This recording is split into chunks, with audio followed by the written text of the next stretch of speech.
নিঃসন্দেহে বর্তমানে ধারাবাহিকের জগতে প্রথম সারির নায়িকা তৃণা সাহা। ধারাবাহিকের পাশাপাশি ওয়েব সিরিজেও নিজের দক্ষতার পরিচয় দিয়েছেন তিনি। তাই তার মতো জনপ্রিয় অভিনেত্রীকে টেলিপর্দায় মিস করেছে দর্শক।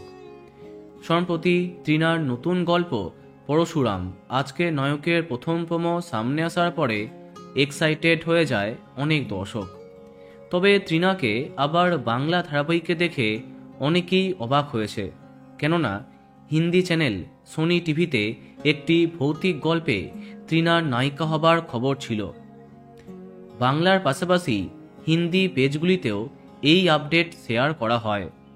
ধারাবাহিকে উঠে আসবে একটি বাঙালি ভূতের গল্প, যার নাম আমি ডাকিনি, যেখানে তৃণার বিপরীতে থাকার কথা ছিল রোহিত চান্ডেলের, কিন্তু তাকে সরিয়ে তার জায়গা নিলেন বাংলা টেলিভিশনের অন্য এক নায়িকা।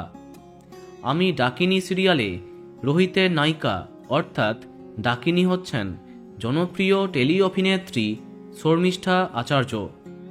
অভিনেত্রীকে আমরা রাজলক্ষ্মী, কুরুক্ষেত্রম, হারানো সুর প্রভৃতি ধারাবাহিকে নায়িকা চরিত্রে দেখেছি, কিন্তু যে চরিত্রে তৃণার থাকার কথা ছিল তার স্থানে কিভাবে এলেন শর্মিষ্ঠা, কেনই বা তৃণা না করলেন, সেই সমস্ত উত্তর জানা যায়নি।